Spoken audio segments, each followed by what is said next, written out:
नमस्कार दर्शकों, स्वागत है आपका इंडिया न्यूज़ के डिजिटल प्लेटफॉर्म पे। आपके साथ मैं दीपिका सिंह।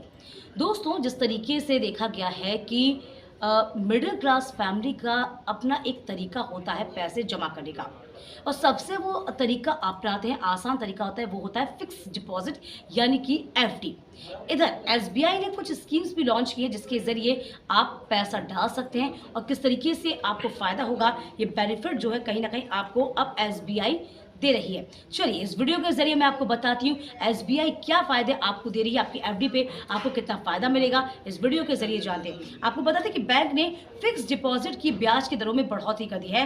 5.85% तक आपको इंटरेस्ट मिलेगा। जी हाँ, एसबीआई बैंक ने फिक्स डिपॉजिट यानी कि एफडी पर इंटरेस्ट रेट 20 बेसिस पॉइंट यानी कि बीपीएस को बढ़ाया है। अब इस बैंक के ग्राहकों को एफडी पर ज्यादा ब्याज मिलेगा। जी हाँ, हमेशा कहा गया है कि बीच में ब्याज जो था वो कहीं ना कहीं कम होता जा रहा है, लेकिन उसके बावजूद भी जो बहुत से भारतीय हैं वो कोशिश करते हैं कि फिक्स डिपॉजिट कर दी जाए और एक अमाउंट को डालकर उसे भूल दिया जाए, और जब जरूरत होगी तब उस अमाउंट को वापस अपने इस्तेमाल के लिए निकाला जाए। तो एसबीआई ने कुछ बढ़ोतरी की है ब्याज में। तो बैंक ने आपको बता दें कि ग्राहकों को एफडी पर ज्यादा ब्याज मिलेगा। बैंक ने इंटरेस्ट रेट 2 करोड़ रुपए से कम पर एफडी पे बढ़ा दी है। एसबीआई बैंक की जो ऑफिशियल वेबसाइट है उसके मुताबिक नई ब्याज दरें 15 अक्टूबर यानी कि लागू हो चुकी है, 15 अक्टूबर से लागू हो चुकी है। इसका आप इस्तेमाल कर सकते हैं, इसको आप देख सकते हैं। इसके अलावा आपको बताती हूँ 3% से लेकर 5.85% तक आपको इस पे ब्याज मिलेगा। ब्याज कैसे मिलेगा, क्या तरीका होगा, तो अब आपको एसबीआई बैंक में एफडी कराने पर 3% से लेकर 5.85% तक ब्याज मिल पाएगा। और भारतीय रिजर्व बैंक यानी कि एसबीआई ने पिछले महीने अपने रेपो रेट्स में 50 बेसिस पॉइंट्स बीपीएस की बढ़ोतरी की थी। इस वजह से एसबीआई बैंक ने भी अपने एफडी के रेट्स को बढ़ा दिया है, जैसे कि आपको पता है। आपको बता दें कि जो ब्याज दर है वो कैसे बढ़ाई गई है।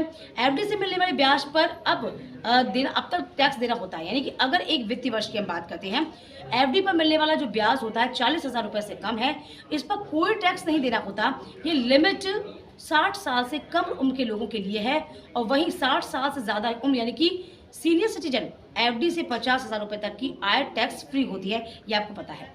इससे ज्यादा आय होने पर 10% टीडीएस काटा जाता है। 5 साल की एफडी पर मिलती है टैक्स से छूट। जी हाँ, ये जानना बहुत जरूरी है। यदि आप एफडी करते हैं तो आप उसके टर्म्स को जरूर जानें कि आप एफडी करें जिसका आपको पूरा लाभ मिल पाए।